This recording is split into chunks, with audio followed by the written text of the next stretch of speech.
In this video, I'm going to show you how to fix driver error issues in Windows 11 called 31, portable device, MTP USB device. So this should be a quick and easy process video.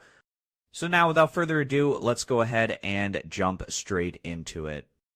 So just go to your search menu, type in Device Manager, and then after that, just go ahead,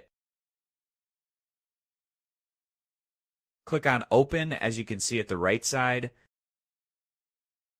and then just give it a moment and the Device Manager window will open up for you, as you can see just like this.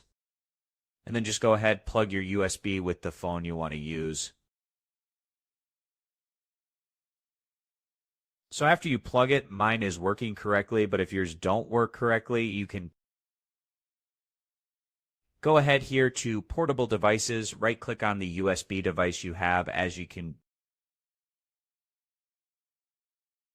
to see mine is working correctly. So go ahead, click on Update Driver, and then click on Search or Merkle for drivers, or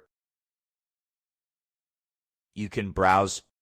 Now, after you do that, just make sure your PC is all updated.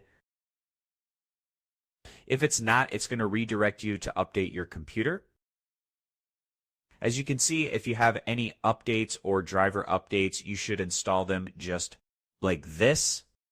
And after the install is all finished, you have to restart your computer for changes to take place. So just go ahead to your Windows, then restart your computer, and this is about it. So this was an easy and quick process video. As always, thank you for watching.